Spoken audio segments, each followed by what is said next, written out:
यानी पर्यावरण अध्ययन से top 25 plus most important question NCERT page लेके आए हैं। ये जितने भी क्वेश्चन आपके साइंस से है और ये सभी प्रकार के टेट एग्जाम के लिए बहुत ही ज्यादा इंपॉर्टेंट है। पार्ट 7 है। सीरियल में क्वेश्चन की। वीडियो अच्छा लगे तो वीडियो को लाइक शेयर और चैनल को सब्सक्राइब करिएगा। इस वीडियो का पीडीएफ आप हमारे टेलीग्राम ग्रुप से जुड़ के फ्री में प्राप्त कर सकते हैं। पहला क्वेश्चन देखिए क्या करा है।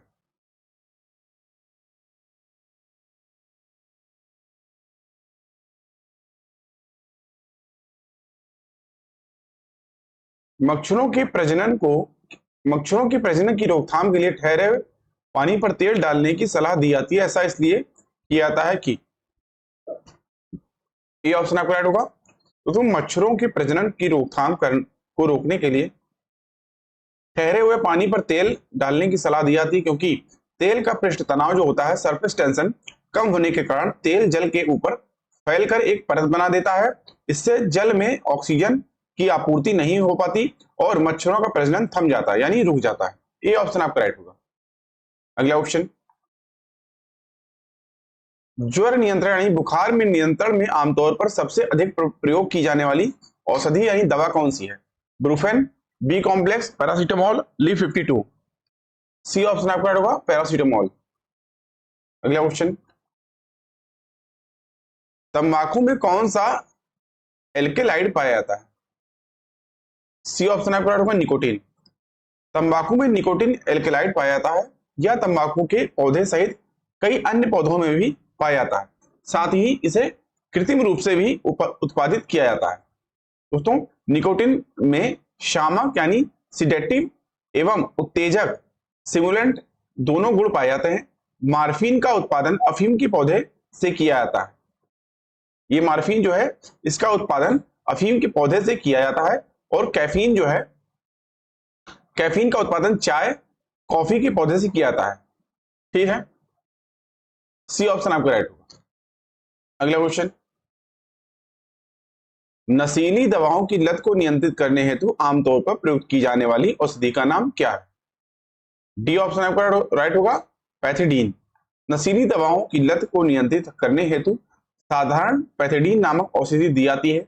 यह एनालॉजिक दवा है जो दर्द को कम करती है। कोकीन यहाँ पे जो है, तो कोकीन एक नशीली दवा यानी ड्रग्स है जो नशा उत्पन्न करती है। वहीं स्कारबिक अम्ल, तो स्कारबिक अम्ल एक एंटीऑक्सीडेंट गुण से युक्त अम्ल है। ठीक है, डी ऑप्शन आपको राइट होगा, पैथिडीन। अगला क्वेश्चन, फसल चक्र के द्वारा मिट्टी में किस तत्व की स्थिरता संभव हो पाती है? डी ऑप्शन आपका राइट होगा, नाइट्रोजन। फसल चक्र यानी क्रॉप रोटेशन मिट्टी में पोषकों की प्रतिपूर्ति का अन्य तरीका है, जिसमें एक फसल के बाद खेत में दूसरी किस्म की फसल एकांतर क्रम में उगाया जाता है। इससे मिट्टी में नाइट्रोजन का पुनः पूरण रहता है। दलहनी फसलों की जड़ों में नाइट्रोजन को स्थिरीकरण करने वाले जीवाणु यानी राइजोबियम लेमुनिशेरम जो है पाए जाते हैं। ये जीवाणु वायुमंडलीय नाइट्रोजन को नाइट्रोजनिक यौगिक यानी नाइट्रेट या नाइट्राइड में परिवर्तित कर देते हैं, जिसे पौधे आसानी से ग्रहण कर लेते हैं। डी ऑप्शन आपका राइट होगा, नाइट्रोजन। अगला क्वेश्चन, अफीन, मार्फिन, हीरोइन, मेथोडीन आदि किसके उदाहरण हैं? ये ऑप्शन आपका राइट होगा, सामक एवं ट्रिपिलाइजर। तो मनोसक्रिय दवाएं 4 प्रकार की होती हैं, जिसमें पहला आपका होता है उत्तेजक, दूसरा अवसाद, तीसरा नारकोटिक्स,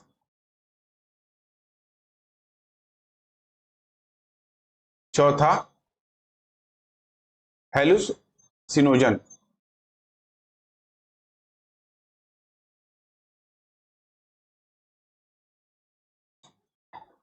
इसमें दोस्तों जो उत्तेजक पदार्थ है, ये सेरोटोनिन और डोपामाइन जैसे न्यूरोट्रांसमीटर के पुनः अवशोषण को अवरुद्ध करती हैं, जिससे ऊर्जा, घबराहट और चिंता में वृद्धि हो सकती है, जैसे निकोटीन और कैफीन। वहीं दूसरा आपका जो है अवसाद, तो नींद को प्रेरित करता है, जैसे बेंजोडाइजेपाइन। ठीक है, तीसरा आपका नारकोटिक्स, तो दोस्तों ये एंडोर्फिन की रिहाई को उत्तेजित करते हैं और दर्द को कम करते हैं। ठीक है, सामान्यतः इसका उपयोग अफीम, मार्फिन, हेरोइन आदि से राहत दिलाने के लिए किया जाता है। वहीं आपका हेलुसिनोजन, तो हेलिसिनोजन जो है ये व्यक्ति की समय और स्थान की भावना को विकृत कर देता है, यानी मतभ्रम जैसे एलएसडी कर देता है। सामक दवाएं दोस्तों, सामक दवाएं इसमें ट्रिकुलाइजर है जो सीएनएस अवसाद के रूप में कार्य करती है। इस प्रकार अफीम, मार्फिन, हेरोइन, मेथाडाइन नशीले पदार्थ के उदाहरण हैं। ठीक है, ये ऑप्शन आपका राइट। अगला क्वेश्चन, रेशम की रासायनिक प्रकृति है। सी ऑप्शन आपका राइट होगा प्रोटीन। रेशम की रासायनिक प्रकृति प्रोटीन है। यह प्रोटीन फाइबर होता है जो रेशम के कीट लार्वा द्वारा फाइब्रिन के रूप में उत्पन्न किया जाता है। रेशम कई प्रकार के कीड़ों द्वारा उत्पन्न किया जाता है, परंतु कैटरपिलर कीट से केवल रेशमी वस्त्र तैयार किए जाते हैं। सी ऑप्शन राइट होगा। अगला क्वेश्चन, के लिए मछली घर यानी एक्वेरियम में हवा वाला पंप रखा जाता है। बी ऑप्शन आपका राइट होगा।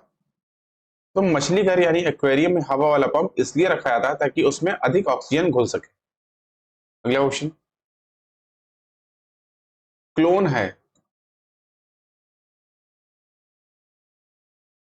डी ऑप्शन आपका राइट होगा, उपरोक्त सभी। क्लोन किसी कोशिका का प्रतिरूप तैयार करना होता है जिसमें आनुवांशिक तथा व्यवहारिक गुण समान होते हैं। इस प्रकार की कोशिका तैयार करने के लिए विपरीत लिंगी का अवस्थित जो है होना अनिवार्य नहीं होता है।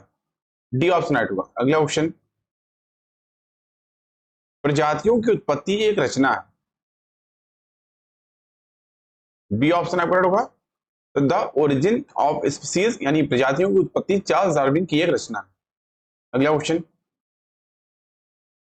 ग्रेगर जॉर्ज मेंडल ने शोध कार्य किया था। सी ऑप्शन आपका राइट होगा, उद्यान मटर पर। तो ग्रेगर जॉन मेंडल ने उद्यान मटर पर शोध कार्य किया था। ग्रेगर जॉन मेंडल का जन्म ऑस्ट्रिया में हुआ था। वे जर्मन भाषी परिवार से थे। उन्होंने मटर के दानों का प्रयोग करके आनुवांशिकी के नियम को निर्धारित किया, इसलिए इन्हें आनुवांशिकी का जनक कहा जाता है। ध्यान रखिएगा, आनुवांशिकी का जनक किसे कहा जाता है? तो ग्रेगर जॉन मेंडल को कहा जाता है। तो ड्रोसोफिला एक मक्खी है। ड्रोसोफिला एक मक्खी है। यह ड्रोसोफिलेडे परिवार से संबंधित है तथा यहाँ पे इसे फ्रूट सिरका, शराब या पोमेस फ्लाई भी कहा जाता है। दोस्तों इसका विशिष्ट लक्षण यह है कि यह पके या सड़े हुए फलों पर रहती है। ठीक है, तो ब्रेड एवं केक बनाने के लिए ईस्ट का प्रयोग किया जाता है। सी ऑप्शन आपका राइट। अगला क्वेश्चन, नायलॉन का आविष्कार किसने किया? बी ऑप्शन आपका राइट होगा, वॉलेस कैरोथर्स। नायलॉन का आविष्कार वॉलेस कैरोथर्स ने किया था। नायलॉन एक कृत्रिम फाइबर है जो पॉलियामाइड्स नामक रसायनों से निर्मित होता है। यह कठोर, मजबूत और जल प्रतिरोधी होता है। यह एक कृत्रिम फाइबर भी है। इसका उपयोग कपड़े बनाने के लिए किया जाता है। इसका उपयोग पैराशूट, रस्सियों, टायरों के लिए एक डोरी, कालीन, मछली पकड़ने के लिए जाल जैसी अन्य सामग्रियों के लिए भी किया जाता है। बी ऑप्शन राइट होगा, वॉलेस कैरोथर्स। अगला क्वेश्चन, मांड की उपस्थिति को जांचने के लिए आयोडीन के हल्के घोल से परीक्षण करने पर निम्न में से कौन सा रंग आता है? ए ऑप्शन आपका होगा, नीला, काला। मांड की उपस्थिति को जांचने के लिए आयोडीन के हल्के घोल से परीक्षण करने पर नीला अथवा काला रंग आता है। मांड परीक्षण एक आसान परीक्षण है जिसमें खाद्य पदार्थ पर तनु आयोडीन का घोल डाला जाता है। यदि मंड यानी स्टार्च अनुपस्थित है तो आयोडीन का घोल पीले या नारंगी रंग का ही बनता रहता है, परंतु जब मंड उपस्थित होता है तो यह नीला या काला रंग दिखता है। ए ऑप्शन आपका राइट होगा। अगला क्वेश्चन, रबी की फसल है। ए ऑप्शन आपका राइट होगा, गेहूं। तो गेहूं जो है वो रबी की फसल है। रबी की फसल वे फसलें होती हैं जो अक्टूबर से लेके नवंबर में बोई जाती हैं और मार्च अप्रैल में काट ली जाती हैं। इनकी अन्य फसलें जो हैं इस प्रकार हैं, जैसे जौ, चना, मटर, सरसों, आलू, राई, अलसी इत्यादि। जबकि खरीफ की फसलें वे फसलें होती हैं जो जून जुलाई में बोई जाती हैं और अक्टूबर नवंबर में काट ली जाती हैं। इसकी मुख्य फसलें हैं धान, गन्ना, तिलहन, ज्वार, बाजरा, मक्का, अरहर, कपास, मूंगफली, तिल, सोयाबीन इत्यादि। जबकि जायद फसल मार्च अप्रैल में बोई जाती है और जून में काट ली जाती है। इसकी मुख्य फसलें हैं खरबूज, तरबूज, ककड़ी, मूंग इत्यादि। ठीक है, ए ऑप्शन आपका राइट। अगला क्वेश्चन, धूम्रपान से होता है। डी ऑप्शन आपका राइट होगा, उपरोक्त सभी। धूम्रपान से हृदय स्पंदन की दर में वृद्धि, रक्तचाप में वृद्धि तथा ब्रोंकाइटिस नामक रोग होता है। इलेक्ट्रोकार्डियोग्राफ का प्रयोग हृदय संबंधी रोग के जो है असमानताओं का पता लगाने के लिए किया जाता है। धूम्रपान से फेफड़ों का कैंसर, सांस संबंधी समस्या, मधुमेह का खतरा, डिमेंशिया आदि खतरनाक रोगों का खतरा बना हुआ होता है। ठीक है, डी ऑप्शन आपका राइट होगा। अगला क्वेश्चन, पोलियो वैक्सीन की खोज करने वाले व्यक्ति हैं। ए ऑप्शन आपका राइट होगा, जोनास साल्क। पोलियो वैक्सीन की खोज करने वाले व्यक्ति जोनास साल्क हैं। पोलियो के टीके का उपकरण पोलियो माइलाइटिस को रोकने के लिए किया जाता है। इसका प्रयोग दो प्रकार से किया जाता है, एक इंजेक्शन द्वारा निष्क्रिय पोलियो वायरस देकर और मुंह द्वारा कमजोर किए गए पोलियो वायरस को देकर किया जाता है, जबकि एडवर्ड जेनर के द्वारा चेचक के टीका का आविष्कार किया गया था।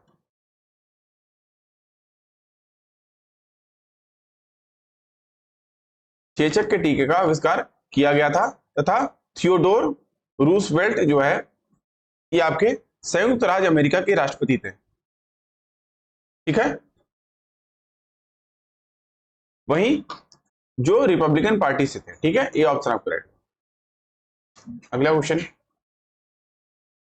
निम्नलिखित में से कौन सा परीक्षण एचआईवी से प्रत्यक्ष संबंधित है। डी ऑप्शन आपका राइट होगा, एलिसा। एचआईवी एक वायरस है जो एड्स नामक बीमारी को जन्म देती है। एचआईवी यानी ह्यूमन इम्यूनो डिफिशियंसी वायरस की जांच हेतु एलिसा परीक्षण किया जाता है। जो व्यक्ति जांच में पॉजिटिव पाया जाता है उसे एड्स रोगी कहा जाता है। डी ऑप्शन आपका राइट होगा। अगला क्वेश्चन, भारत में पल्स पोलियो टीकाकरण कार्यक्रम कब आरंभ किया गया। सी ऑप्शन आपका राइट होगा, 1995। भारत में पल्स पोलियो टीकाकरण अभियान 1995 से शुरू किया गया। पोलियो एक वायरस जनित रोग है। दो बूंद जिंदगी नाम से नारा पोलियो टीकाकरण से संबंधित है। ठीक है, सी ऑप्शन राइट होगा। अगला क्वेश्चन, निम्नलिखित में से कौन सा कथन विज्ञान का सर्वोत्तम वर्णन करता है। बी ऑप्शन आपका राइट होगा। तो विज्ञान केवल ज्ञान की इकाई ही नहीं है बल्कि ज्ञान के निर्माण की प्रक्रिया भी है। सभी जानते हैं विज्ञान वह व्यवस्थित ज्ञान या विधा है जो विचार, अवलोकन, अध्ययन और प्रयोग से मिलता है, जो किसी अध्ययन के विषय की प्रकृति या सिद्धांतों को जानने के लिए किए जाते हैं। तो विज्ञान की कई शाखाएं होती हैं जैसे भौतिक विज्ञान, जीव विज्ञान, रसायन विज्ञान इत्यादि। बी ऑप्शन आपका राइट। अगला क्वेश्चन, उस वैज्ञानिक का नाम जिसने मटर के पौधे के साथ प्रयोग किए गए और अपने प्रेक्षणों के आधार पर यह निष्कर्ष निकाला कि पौधे में कुछ लक्षण ऐसे होते हैं जो जोड़ों में पाए जाते हैं, जैसे लंबे अथवा बौने, पीले अथवा हरे, खुरदुरे अथवा चिकने आदि। बी ऑप्शन आपका राइट होगा, Gregor John Mendel. Sir Gregor John Mendel ने मटर के पौधे यानी पाइसम स्टाइबम के साथ प्रयोग किए और अपने प्रेक्षणों के आधार पर यह निष्कर्ष निकाला कि पौधों में कुछ लक्षण ऐसे होते हैं जो जोड़ों में पाए जाते हैं, जैसे लंबे अथवा पौने होना, पीले अथवा हरे, खुरदुरे अथवा चिकने आदि। ठीक है दोस्तों, चार्ल्स डार्विन विकासात्मक सिद्धांत इन्होंने दिया था। वहीं जॉर्ज डी मेस्टल जो है तो ये एक स्विस इलेक्ट्रिकल इंजीनियर थे जिन्होंने हुक और लूप फास्टनर आविष्कार किया था, जिसका नाम वेलक्रो रखा गया था, जो हम सभी जो है जूतों में देखते हैं चिपकाने के लिए, जो होती है आप उसको चिपका देते हैं फिर छुड़ाते हैं, जो चर से आवाज आती है, वो जो है वेलक्रो का आविष्कार जॉर्ज मेस्टल ने किया था। ठीक है, वही एम एस स्वामीनाथन, तो एम एस स्वामीनाथन जो है ये कृषि विज्ञानी थे। भारत में इन्हें हरित क्रांति का जनक कहा जाता है। ठीक है, बी ऑप्शन आपका राइट होगा इस क्वेश्चन के लिए। अगला क्वेश्चन, ग्रेगर मेंडल मटर के पौधे पर प्रयोगों के कारण प्रसिद्ध है। अगर मूल पीढ़ी में मटर के पौधे के हरे बीज हरे और पीले हों तो अगली पीढ़ी के मटर के बीजों के बारे में उनका कौन सा प्रेक्षण था। बी ऑप्शन आपका राइट होगा।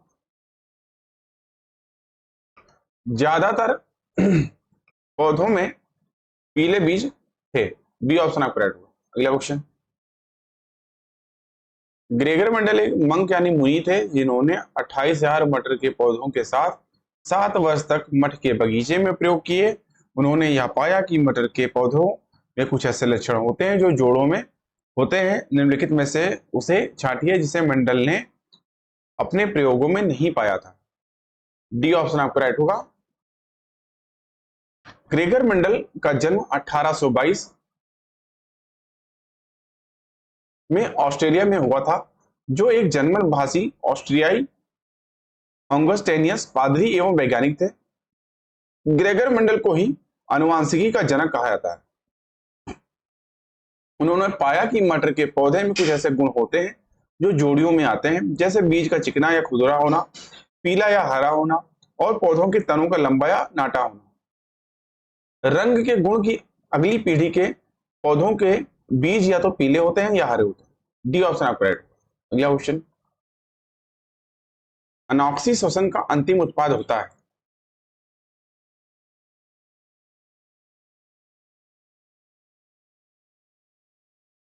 इस क्वेश्चन के लिए दोस्तों आपका इसमें कोई भी ऑप्शन आपका सही नहीं है चारों में से, ठीक है। तो वह श्वसन जो बिना ऑक्सीजन के होता है अवायवीय श्वसन कहलाता है। जैसे सूक्ष्मजीवी ग्लूकोज भोजन को इथेनॉल कार्बन डाइऑक्साइड में तोड़ते हैं और ऊर्जा छोड़ते हैं, इसलिए अवायवीय श्वसन की पूरी प्रक्रिया कोशिकाओं के कोशिका द्रव्य में होती है। जंतुओं में जब ग्लूकोज अणु अवायवीय श्वसन में टूट जाते हैं तो पाइरूवेट कोशिकाओं में रहता है। अब बता दें, लैक्टिक एसिड को बाद में पानी और CO2 यानी कार्बन डाइऑक्साइड में ऑक्सीजन करने की आवश्यकता होती है, ठीक है। इसलिए आपका इस क्वेश्चन के लिए कोई भी ऑप्शन राइट नहीं होगा, ठीक है। अगला क्वेश्चन, कार्बन डेटिंग संदर्भित करता है।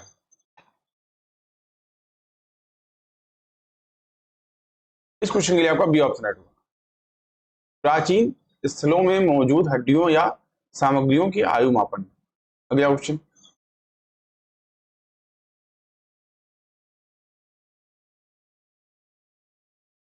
डी ऑप्शन आपका राइट होगा।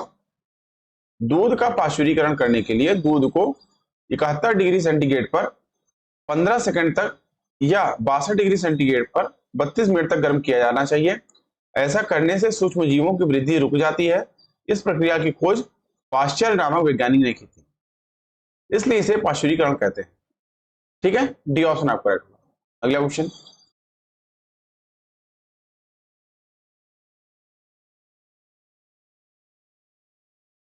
इनकी 1859 की पुस्तक on the origin of species में इनके प्राकृतिक चयन संबंधी शोध का विवरण या उद्भव जीव विज्ञान में मील का पत्थर है। इस पुस्तक के रचयिता हैं Albert Einstein, Charles Darwin, John Mendel या न्यूटन। कौन सा ऑप्शन राइट होगा आपको कमेंट करके बताना है।